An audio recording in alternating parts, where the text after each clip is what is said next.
నిరుద్యోగుల ఆవేదనను పట్టించుకొని రేవంత్ ప్రభుత్వంపై బీఆర్ఎస్ వర్కింగ్ ప్రెసిడెంట్ కేటీఆర్ మండిపడ్డారు. తొలి క్యాబినెట్లోనే 25,000తో మెగా డీఎస్సీ అని రేవంత్ ఇచ్చిన హామీ ఏమైందని నిలదీశారు. 9 నెలలు కావస్తున్నా లక్షలాది మంది డీఎస్సీ అభ్యర్థుల ఆక్రందన కాంగ్రెస్ సర్కారుకు వినిపించడం లేదా అని ప్రశ్నించారు. కాంగ్రెస్ సర్కారు కొలువు సరిపోతుందా, యువతకు కొలువులు అక్కర్లేదా అని దుయ్యబట్టారు. సిద్ధాంతం, ఆలోచన లేని అబార్ టీం అంటూ ఉస్మానియా విద్యార్థులను రేవంత్ గతంలో ఎగతాళి చేశారని గుర్తు చేశారు. అధికారంలోకి వచ్చాక నేడు అదే ఉస్మానియా యూనివర్సిటీ రణరంగంగా మార్చారని నిప్పులు చెరిగారు. డీఎస్సీ అభ్యర్థులపై పోలీసులను ప్రయోగించి అణిచివేస్తున్నారని ఆగ్రహం వ్యక్తం చేశారు. వందల మందిని అన్యాయంగా అరెస్టు చేసి అక్రమ కేసులు పెడుతున్నారని ఫైర్ అయ్యారు.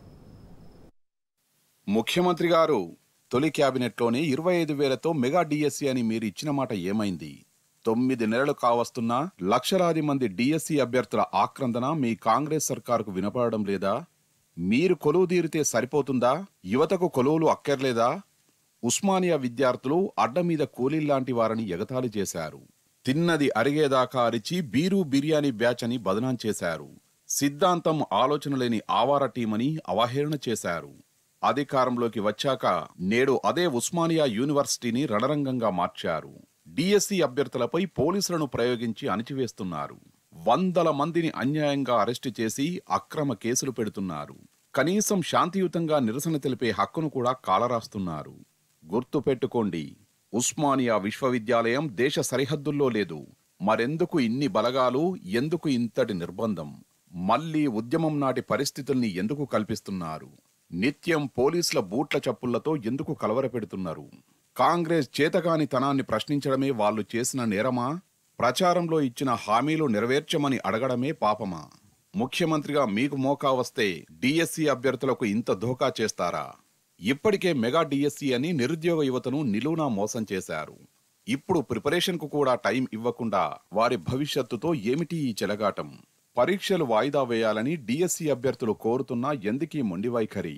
న్యాయమైన డిమాండ్లను ఆడబిడ్డలు అడిగినంత మాత్రాన అర్ధరాత్రి వరకు అక్రమంగా నిర్బంధిస్తారా? ఇదేనా మహిళలంటే ముఖ్యమంత్రికి ఉన్న గౌరవం?